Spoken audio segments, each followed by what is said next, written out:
दोस्तों, आज उपनिवेशवाद के औद्योगिक चरण की आखिरी वीडियो है। इसके बाद हम वित्तीय चरण प्रारंभ करेंगे। अब इसमें हम जान लेते हैं कि औद्योगिक चरण में जो गवर्नर जनरल हुए थे उनके द्वारा कुछ सुधार किए गए थे।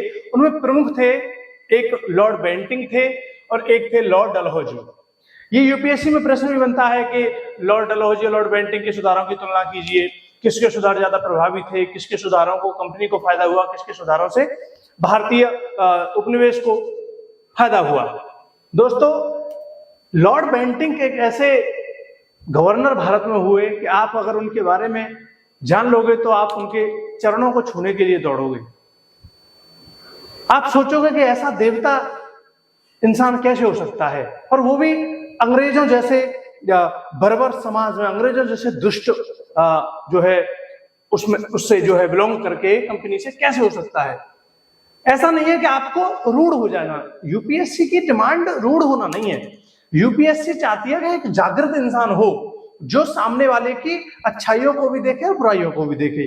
तो अंग्रेजों में तमाम बुराइयां थी, अंग्रेजों में तमाम बर्बरताएं थी, अंग्रेजों में तमाम महत्वाकांक्षाएं थी, लेकिन उनमें बेंटिक भी थे और लॉर्ड डलहौजी भी थे। बेंटिक ने भारत में जितने सुधार किए, इतने सुधार किसी भारतीय ने भी नहीं किए जितने भारतीय सुधारक और आंदोलनकारी हुए थे। देखो, नंबर 1 सुधार किया था सती प्रथा का उन्मूलन 1829 में बंगाल सती रेगुलेशन 17 के अंतर्गत। नंबर 2 सुधार किया गया था बेंटिक के द्वारा शिशु हत्या पर पाबंदी। नंबर 3 पर किया गया था कर्नल स्लीमैन के माध्यम से ठगी का अंत। उस समय ठगी इतने बड़े स्तर पर चल रही थी कि हालत खराब थी लोगों की। प्रेस की स्वतंत्रता को बढ़ावा दिया था, जो लोकतंत्र की एक चौथे पिलर के रूप में जानी जाती है। 2 फरवरी 1832 को बेंटिक के शासनकाल में ही मैकाले ने शिक्षा पद्धति लागू की। सरकारी सेवाओं में भारतीयों के प्रति भेदभाव की समाप्ति बेंटिक के शासनकाल में ही हुई। तो इतने सुधार एक भारत के लिए वाकई ही वरदान साबित हुए और भारतीयों की सोच को, भारतीयों की स्वतंत्रता को दिलाने में योगदान देने वाले साबित हुए। लॉर्ड डलहौजी ने सैन्य मुख्यालय शिमला में बनाया, सैनिक सुधार किए, एजुकेशन में भी सुधार किया। 1854 में वोट डिस्पैच लाया लॉर्ड डलहौजी। 1839 से 1850 ईस्वी के मध्य में कलकत्ता से पेशावर तक जीटीआर की मरम्मत कराई लॉर्ड डलहौजी ने।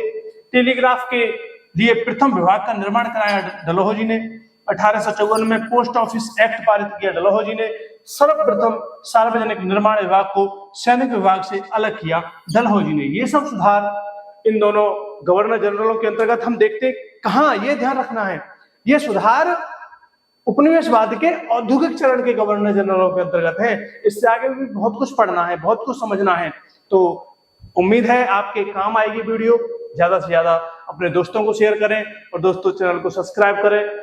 मेहनत जब एक इंसान कर रहा होता है तो उसे कुछ पुरस्कार की उम्मीद होती है। वो पुरस्कार मेरे लिए सिर्फ इतना ही है कि आप मुझे सब्सक्राइब करें और वीडियो अच्छी लगे तो लोगों तक शेयर करें, अपने स्टूडेंटों तक, अपने विद्यार्थियों तक, अपने मित्रों तक जरूर शेयर करें, सब्सक्राइब करें। Thank you very much.